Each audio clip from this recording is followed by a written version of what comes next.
ઓલા બ્રાહ્મણોએ કીધું પણ અમે આ રક્ષંતી શબ્દ કાઢી નાખીએ તો ખાલી જગ્યા તો પડે ને, એમાં હું મૂકવું? તો કે ભક્ષંતી લખી નાખો. અરે કે હારું આપ્યો. હનુમાનજી એને બતાવી દીધું એ કે આ શબ્દ આને બદલે આ શબ્દ મૂકી દો તો એટલે તમારે આ બોલવાનો. એટલે હવે તો એ શબ્દનું આપી દીધો, વચન આપી દીધું, કાઢી નાખ્યો, પછી બોલાય ખરો. અને ઓલા બ્રાહ્મણો ચાલુ કર્યું, ભાર્યા ભક્ષંતુ ભૈરવી, ભાર્યા ભક્ષંતુ ભૈરવી સ્વાહા. ચાલુ થઈ ગયું. રાવણ આવ્યો જોવા કે યજ્ઞ કેવો હાલે. હવે 4 વેદ મોઢે હતા અને આ બોલ્યા એટલે કે મારો દાંત વળી ગયો, આખું કુટુંબ સાફ થઈ જાય. કારણ કે રક્ષ ને બદલે ભક્ષાયું. એટલે કે હવે તો દેવીને બોલાવીને ઉલટાનું કીધું છે કે આ ભક્ષણ કઈ. કારણ કે આપણે એના અર્થ ન જાણતા હોઈએ તો આપણને એ શબ્દ હું કહેવા માંગે એની ખબર પડે નહીં. એના માટે જ્ઞાન લેવું જોઈએ. અને અક્ષરે અક્ષર હું કહેવા માંગે છે એનો ભાવાર્થ સમજવો પડે. એનો અંદરનો ભાવ શું છે, એનો અર્થ શું છે. એટલે આપણે આ શ્લોકમાં વાર લાગે એનું કારણ જ આ. કારણ કે એક એક શબ્દને આપણે જાણીશું તો ખબર પડશે. અને રાવણ એટલે હાર્યો કારણ હનુમાનજી બધે જ હોય. હા, આજ શનિવાર છે એટલે નાશે રોગ હરે સબ પીડા, જપત નિરંતર હનુમત વીરા. ઘણાને એવું લાગે મારું કેન્સર ભાગી જાય કે મારો દમ ભાગી જાય. ઈ નો ભાગે. જન્મ મૃત્યુ જરા ને વ્યાધિ આ મોટા 4 રોગ છે ને ઈ મટે. નાશે રોગ હરે સબ પીડા. આ સંસારની પીડા ઈ હરી લે. હા, સાધુ સંત કે રખવાલે. કોણ છે રખવા વાળો? સાધુ સંત ને ક્યારેય તકલીફ પડવા નથી દેતો. બાપાને વગર બોલાવે હાજર થઈ જાય. એટલે આપણે શનિવારે દર શનિવારે આપણે હનુમાન ચાલીસા બોલીએ. અને રચયિતા તુલસીદાસ છે. હવે આ બધું જ કે સાધનાની રુચિને કારણે વચનોનો પ્રભાવ પડે છે. આપણી રુચિ અંદર હોવી જોઈએ, આપણને ગમતું હોવું જોઈએ. હવે આપણને ગમતું જ ના હોય તો છોકરાને ભણવું ન હોય ને રમવા જવું હોય, છોકરાને રમવા જવું હોય ને ભણવું ન હોય ને બાપો લાકડી લઈને બેહાડે કે એટલું વાય. હવે એને રુચિ શેમાં છે? રમવામાં. હવે એને લેસન કરવા બેહાડે કે આ ચોપડી લઈને વાંચે, હકીકતમાં ચોપડી લઈને વાંચે ખરો? આપણા જ અનુભવ જોઈ લઈએ કે આપણો જીવ ત્યાં હોય. ભાઈબંધોને કીધું હોય કે આપણે ગેડી દડો રમવાનું, ત્યાં તો ગેડી દડો હતો ને, ગીલી દંડો. હવે અત્યારે આ બેટ ને ઈ બધું આવ્યું. પેલા તો આ ગીલી દંડો ને, હા, અને ગીલી દંડો ને બેટ ને દડો રમતા હતા. જોકે એ આપણી હોકી કહેવાય છે, આવડા લોકો ક્રિકેટ કહે છે. પણ હકીકતમાં સાધનાની રુચિ આપણામાં હોવી જોઈએ. સાધનાની રુચિ રાખવા માટે ક્યારે આવે? જ્યારે સાંભળવાની રુચિ હોય તો. કારણ કે આજે માણસ બોલે છે જાજુ, સાંભળે છે ઓછું. સલાહ જોતી હોય તો 1000 માણસ મફત દેવા આવે,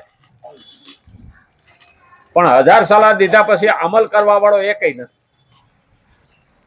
સાંભળવા વાળો અમલ કરશે કે નહીં એની ખબર નહીં. અને માણસ સલાહ મફત નહીં છે. અમારે તો એક વખત એક ભાઈ બતાવવા આવ્યા હતા કે જોવો ને કે આ એક્સરે માં શું તકલીફ છે કે. એટલે હું બેઠો બેઠો એક્સરે નો રિપોર્ટ વાંચતો હતો. આપણે તો રિપોર્ટ થી મતલબ હોય. ફોટો લઈને આવ્યા એક્સરે, એને આપણે ફોટો કહીએ ને, અંદરનો ફોટો હોય. હજી સુધી કોઈ મઢાવ્યો નથી.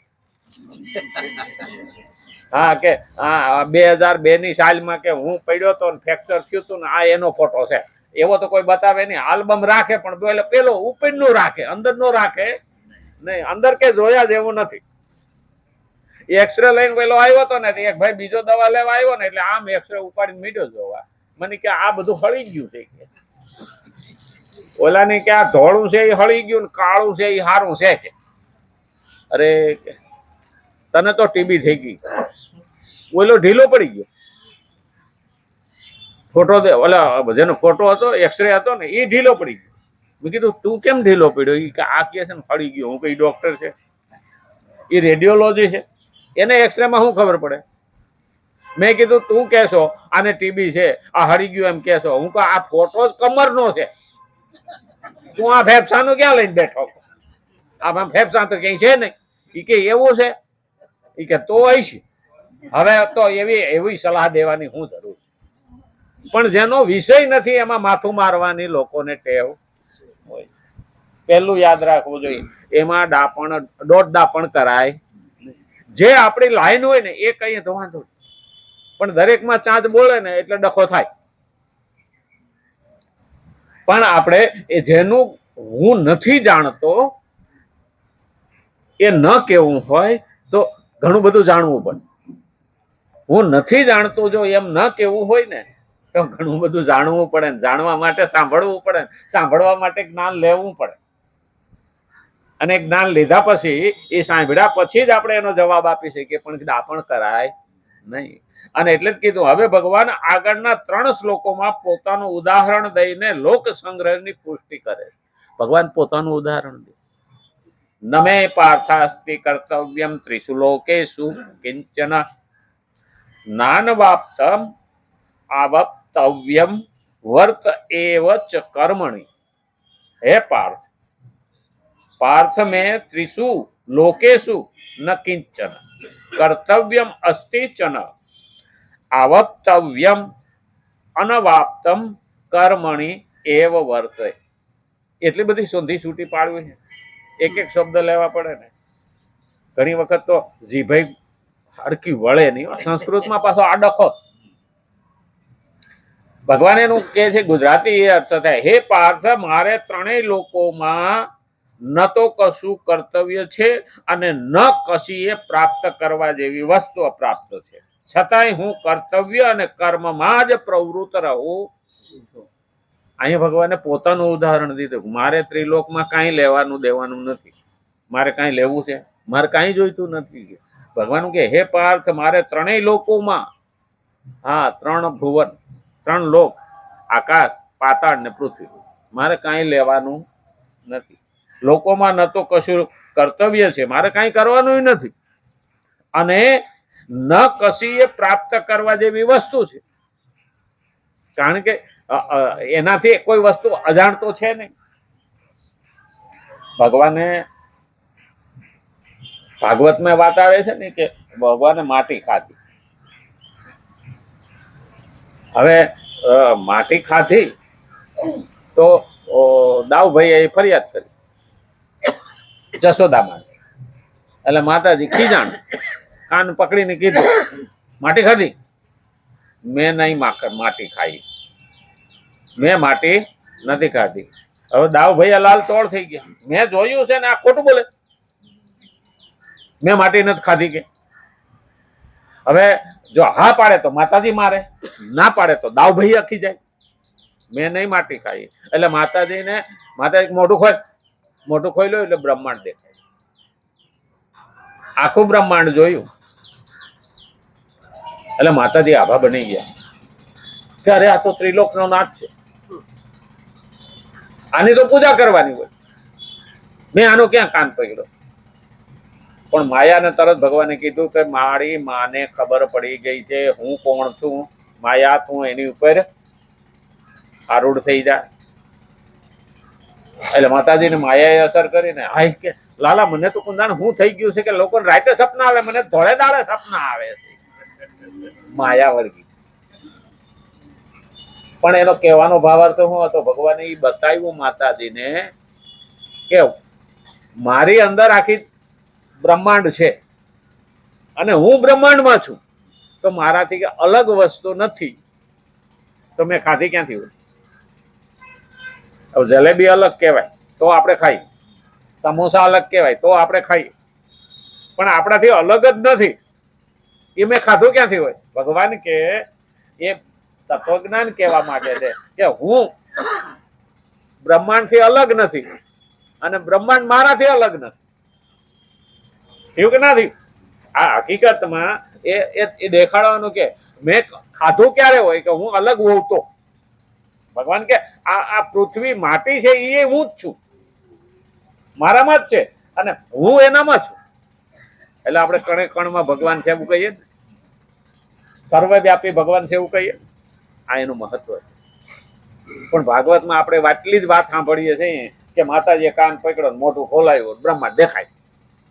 પણ એ તત્વજ્ઞાની કહેવા માંગે છે, ભગવાન કહે છે કે મારાથી બ્રહ્માંડ અલગ નથી અને હું બ્રહ્માંડથી અલગ નથી. તો હવે આપણે એમ કઈ માટી ખાધી, હવે જો વસ્તુ જુદી હોય તો એને આપણે ખાઈ શકીએ. હવે આપણે ને આપણે આપણા આત્માને જોઈ શકીએ ખરા? આપણી જ આંખમાં કણું પડ્યું હોય તો આપણે જોઈ શકીએ ખરા? નહીં. બસ આ જ વસ્તુ છે. પણ આત્માને ઓળખા વિના રે ભવના ફેરા નહીં ચડે. ત્યારે તત્વજ્ઞાનની જરૂર પડે.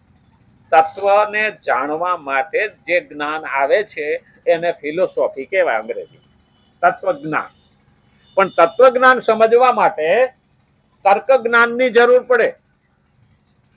હવે તર્ક કરીએ તો ખબર પડે, વિતર્ક કરીએ તો સમજાવવા વાળો જોઈએ, અને કુતર્ક કરીએ તો સમજવાના જ નથી. આમાં ત્રણ વસ્તુ થાય: કુતર્ક, વિતર્ક અને તર્ક. વિતર્ક, તર્ક વિતર્ક નહીં કહેતા આપણે, તર્ક વિતર્ક થાય, તર્ક સમજાય. તર્ક એટલે શું? મારે કોઈ પણ વસ્તુ સમજવી તો એનો કઈક આધાર તો જોઈએ કે નહીં?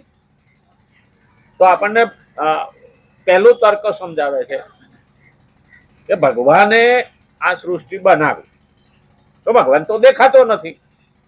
તો તર્ક એમ કે છે કે ભાઈ આ ઘડિયાળ છે કે નહીં? તો કે આ છે.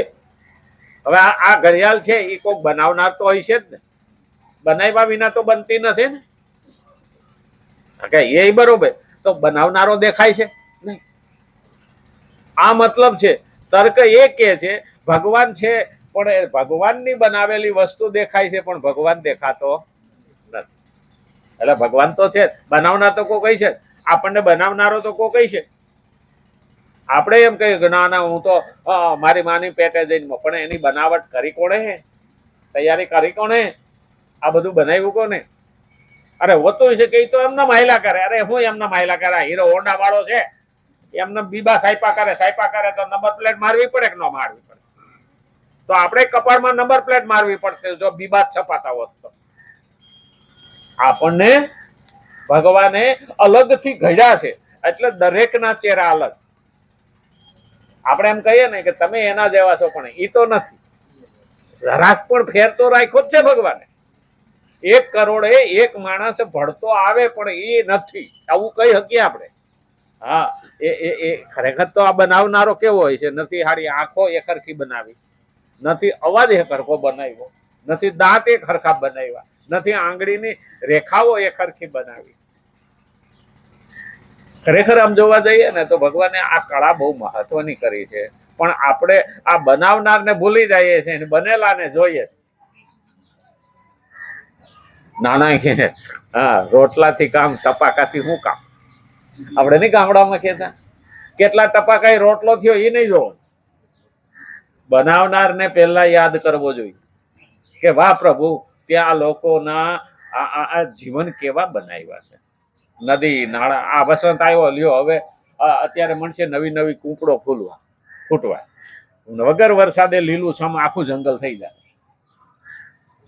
આ કરનારો કોણ? એ ઋતુ આવે, ઋતુ બદલતી રહે, એ પછી ગ્રીષ્મ આવે, એક ઋતુ બદલતી રહે ને. 6 ઋતુ છે: શિયાળો, ઉનાળો ને ચોમાસું, વસંત, શરદ ને હેમંત. આ 6 ઋતુ છે. એમાં વસંત છે એ ભગવાન કે હું છું, મારી વિભૂતિ છે. તો વસંત ઋતુમાં, વસંત એ ઋતુઓનો રાજા છે. એટલે 6 ઋતુમાં જેટલું પરિવર્તન આવે ને, એ પરિવર્તન આ 1 ઋતુમાં દેખાય. બધું થોડું થોડું દેખાય. ક્યારેક છાંટાઈ પડે, ક્યારેક ટાઢી વાય, હા, ક્યારેક ફૂલડા ખીલેલા હોય, નોખું નોખું આવે બધું જ. વસંત